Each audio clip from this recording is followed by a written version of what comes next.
Hi everyone, I'm going to take you through how to use our new exam editor.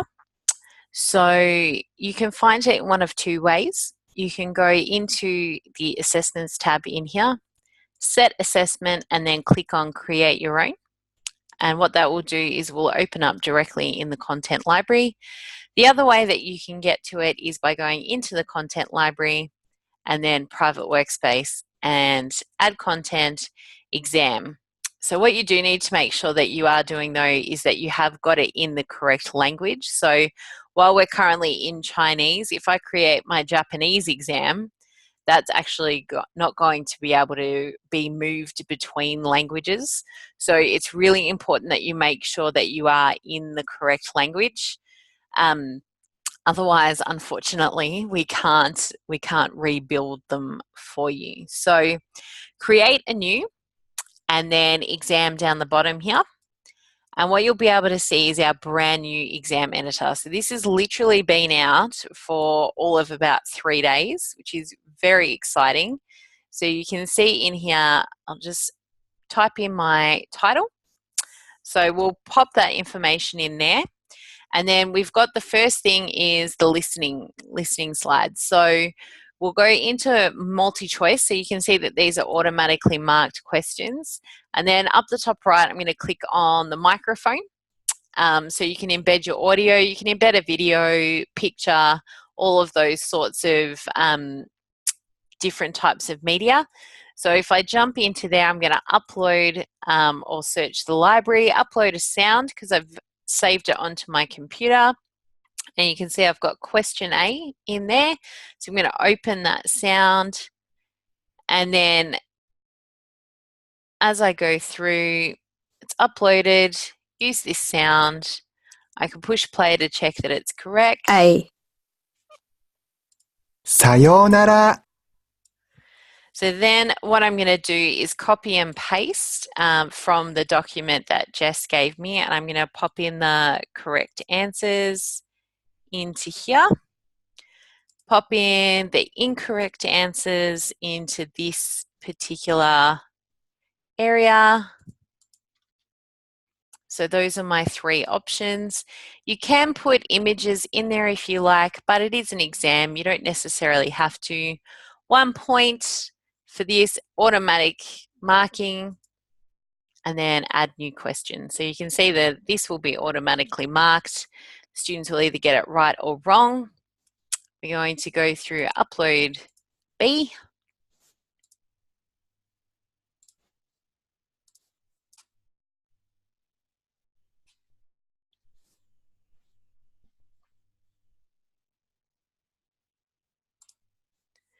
And then I'm going to copy and paste in my correct answer, and then pop in my incorrect answers.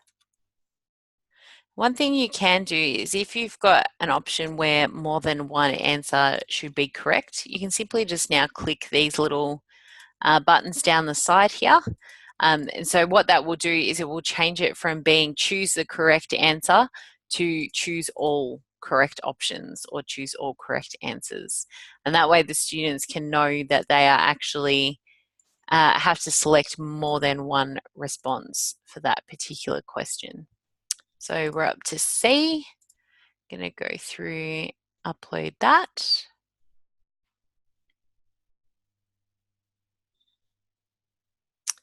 Use that sound. Correct one first. And you'll have to excuse me as I go through and copy and paste everything. It's been quite a while since I've done Japanese.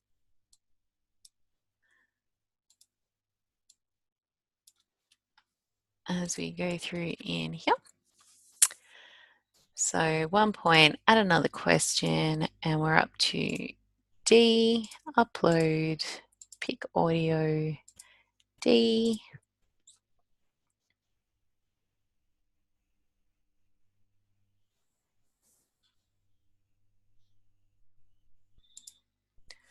And then picking my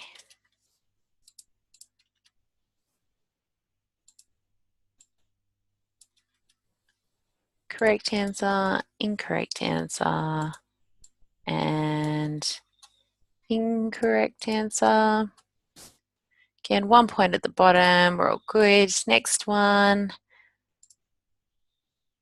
up to E. So you can see in here that all of my audio files are under 4 megabytes. So the maximum amount that you can have is 4 megabytes per audio file. So you do need to make sure that if you've got a big file that they are all split up.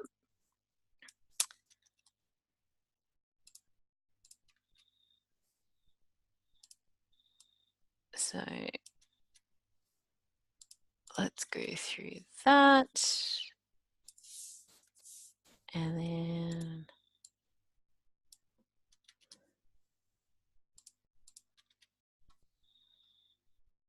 make that 2 points so that I get to the total of 6.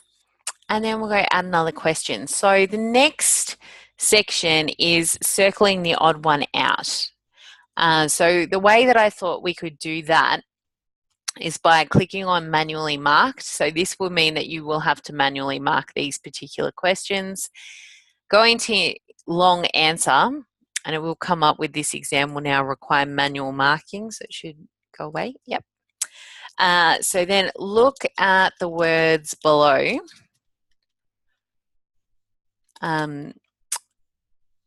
Choose the option, choose the word that is the odd one out and outline your reasons in the space below. So then what I'm going to do is copy and paste the Japanese into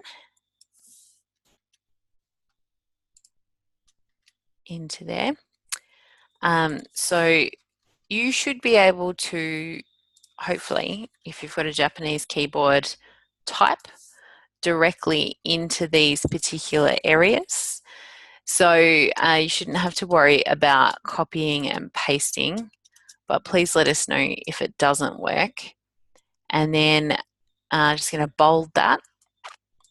So the students will be able to pop their answers in here. You don't need a model answer because it's an exam. And then down the bottom here, we've got 2 points instead of 5. And then what I'll do is I'll just copy and paste this information up the top here so that I can use it for my next question and add another question, manually marked, long answer, pop in my text, and let's copy and paste the next one in. So pop this one in there. Get rid of that. Pop that one in there.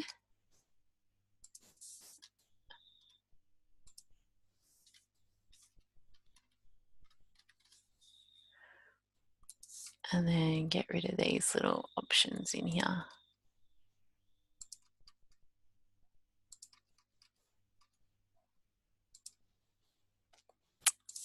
Put some space between them. Make them nice and bold. Down the bottom, change from 5 to 2. And then go back up and copy my instructions. Add another question, manually marked, long answer question, and the next lot.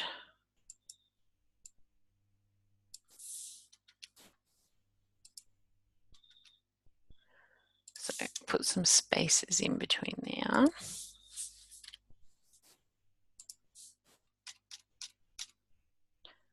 Space in between there.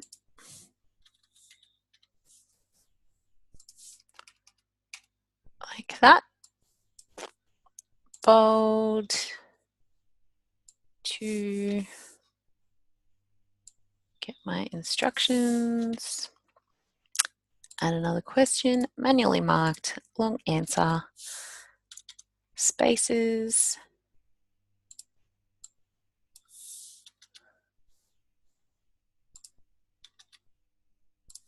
some spaces between those.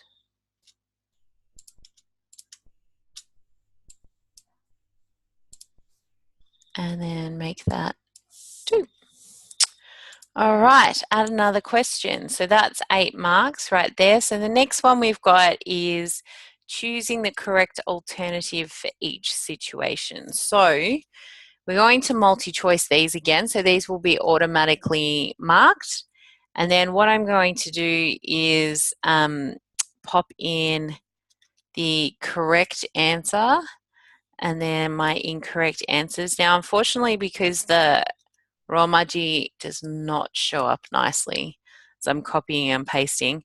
Like I said, you shouldn't have this issue because you should just be able to type in the hiragana yourself and then worry about the Romaji afterwards.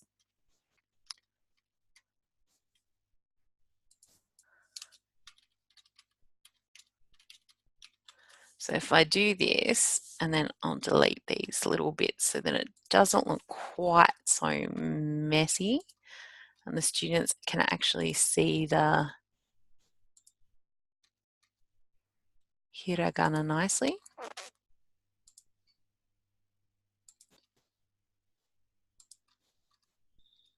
So this is just going to take me a little bit of time, but like I said, shouldn't actually take you that long because you will be able to just type it in the way that you normally would.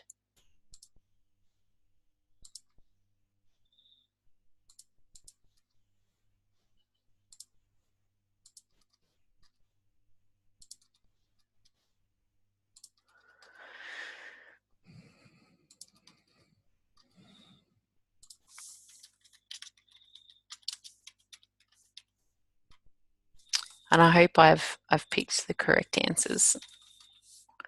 Like I said, it's been a long time since I've done Japanese.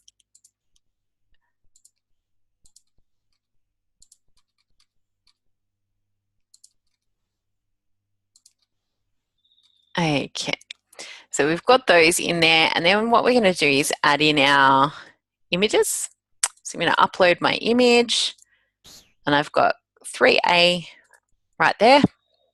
So it's going to upload that image, and I'll use that. And then what I'm going to do is click on the layouts, because at the moment the question is appearing at the bottom. I actually want the question to appear above, the picture to appear above the multi-choice options. So if I then click preview, I can see in here that this is what I've got and how it's looking. So for that, 4 marks. Okay, so 1 for each one. So we'll go back to edit mode and then down the bottom in here, add another question. Multi-choice, I'm going to take my instruction and then pop it in there. And then I'm going to use some of these as well so that I don't have to redo them all. And pop that one in there. And then in here, just pop my correct, I hope this is the correct answer. Yo ko-san, konnichiwa. Okay.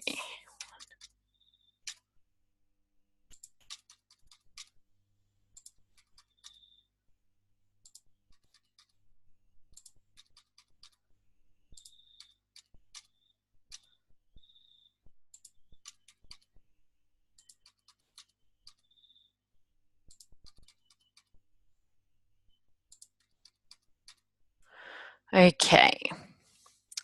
So now that will appear like that. Again, pick my image, upload image, pick, I've got question 3B in there. Layout, I want to change it so I've got my picture at the top, 1 point, add another question, multi-choice. Again, I'm going to take my and my instructions from the top there.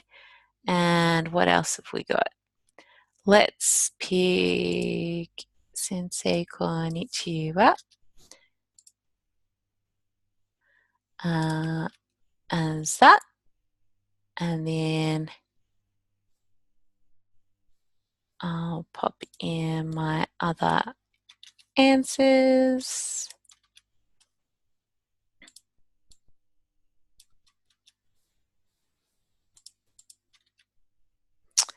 Okay, so let's get this one right.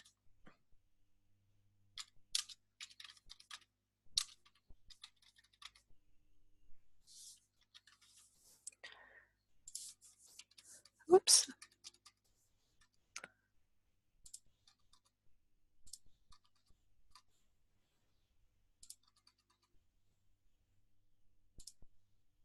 So then that will appear nicely. Sensei Sayonara.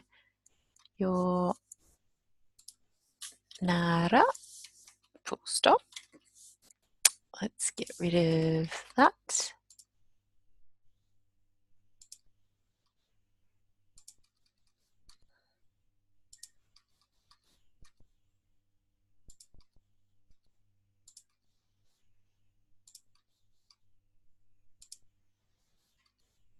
Okay, beautiful. Again, pick my image, upload my image, pick image, and I was up to 3C. So it's going to upload that image and then choose my correct layout. 1 point, add another question, multi-choice. So I'm going to, again, copy and paste my instructions over. And then let's have a bit of a look. So I'm going to take Sensei Sayonara and I'm going to copy that one in there. And then I'm not sure that this is the right answer. But you can always edit it and change it. So if this one is the wrong answer, just it's either between one of those two, but I'm not 100% sure which one it actually is.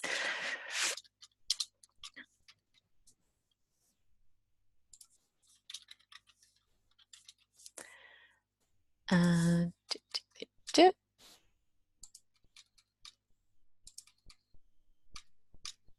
then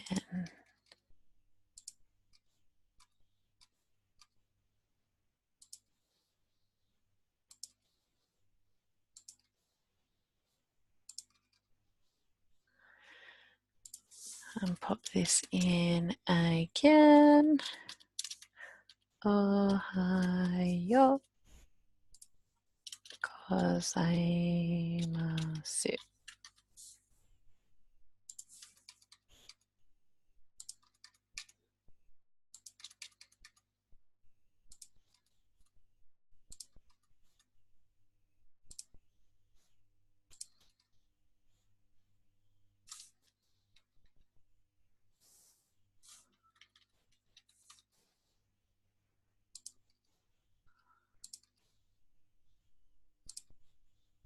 Okay, so that's in there, and then we'll add in the last picture for D. Use the image, again, change my layouts, make sure that that's like that. 1 point, add another question. Okay, so now we're on to read the self-introductions and fill in the profile cards. So again, it's a bit hard to fill in profile cards, but what we can do is do a manually marked and then do a long answer question. So what I can do in here is copy and paste the And we might change those instructions. And then in the image, what I'll do is I'll upload. So I've saved this previously like that. And then what I can do in here is answer the questions below. So let's make it a fill, write out the girl's profile. That's not how I spell profile.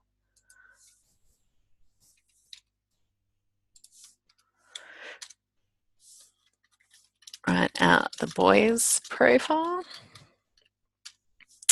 And then when is this situation most likely to have taken place? Answer the questions. And then if I do that, and then we'll make these nice and bold. And then in my layouts, we want that one. Beautiful.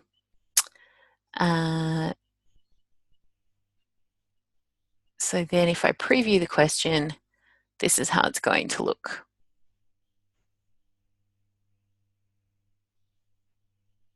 And so then the students would be able to write their answer in there. Beautiful. So that will look really nice. And then down the bottom, 5 marks, 5 marks. Excellent. Next question. So that was nice and easy. So for the next one, where the students actually have to write in the correct hiragana or kanji, I'm going to manually mark those and pop in Scratchpad. So in here, I'm going to pop in my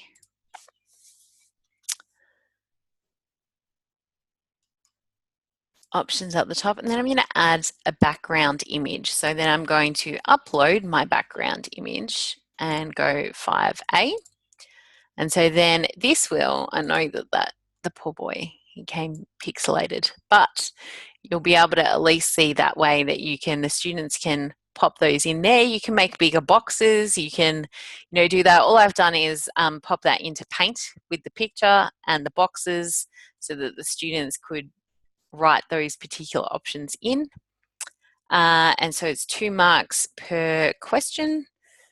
Add another question, manually marked, Scratchpad, pop in my instructions, upload 5B.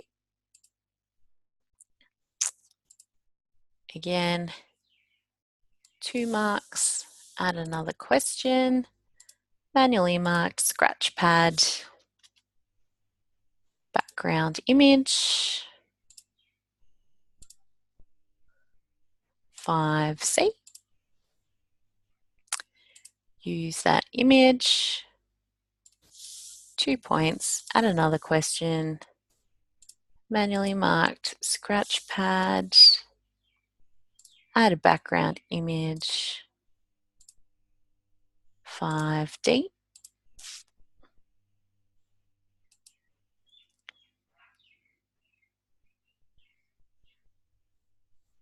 Two points. Manually marked Scratchpad.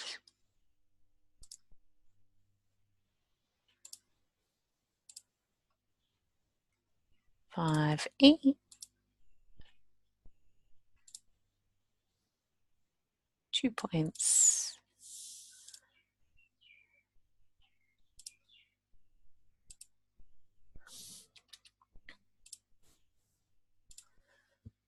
And 5F. Uploading. 2 points. Manually marked. Oh, sorry. Down the bottom, add question. Manually marked Scratchpad. Let's try that again. And 5F, G. We're up to G. Use that image, 2 points. Alrighty, so that one is nice and easily done. The next one, so that's 14 marks in there. The eldest member of the family, so I'm going to do again a scratch pad because it's kind of hard to be able to drag and drop into a table. And so it's a little bit difficult. So, and I'm actually not sure that it's entirely possible. But what I'm going to do instead is I'm going to pop my instructions in there. So, sort them into females and males by highlighting or underlining using a different color for each. So then what I'm going to do is add a background image again, and then I'm going to, I've taken a screenshot. No, it wasn't that one. It's that one. So I've taken a screenshot of the actual tags. So in here, the students will be able to see that, and then they'll actually be able to draw on the correct ones. So if I preview this question, we'll just make it 7 marks at the bottom. So if I preview this question to the students, looks like it's turning up too wide. We might need to play with that. But the students will be able to see this on their screen, hit this, and then, say this one's a boy, and this one's a boy, and this one's a boy. And then pick red and go, this one's a girl, and this one's a girl, and that one's a girl. So you should be able to see all of the different options by having that particular thing.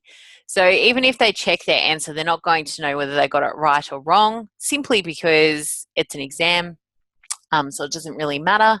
So if you go back to edit, I might see if I can make it, it doesn't look like I can play with the actual, see how it turns up to the students in any case.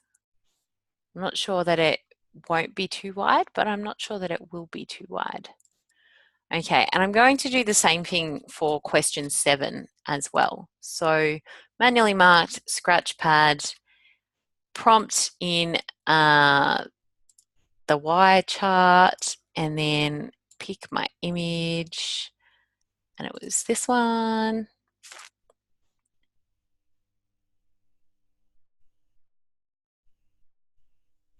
There it goes.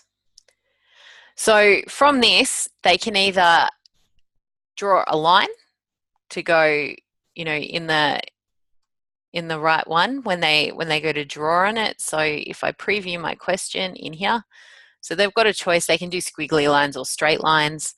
So they could squiggle line into this one, or they could do a straight line into that. They could underline things. So they could underline 1 for kanji, 1 for hiragana, and 1 for katakana. So they could do that as well. And then they could underline, or they could actually, use what's in the system in here, and they could actually write them in. So they could go into in here. So they could actually write it in like that, so that you can tell which one's which. So it's up to them how they do it, but it will be manually marked from that point. But they do have quite a few options to complete that. And let's 7 marks. So let's make sure that we've got 7 down the bottom. And that's the end of the test. So we've got that all correct, hopefully. So now what I will do is you can see what's being automatically marked, what's being manually marked, and then I can save my exam.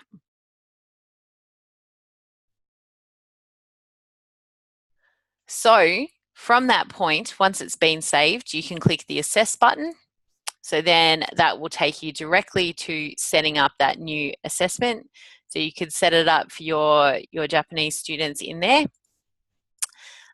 Or you can actually just find it straight in your Japanese private workspace.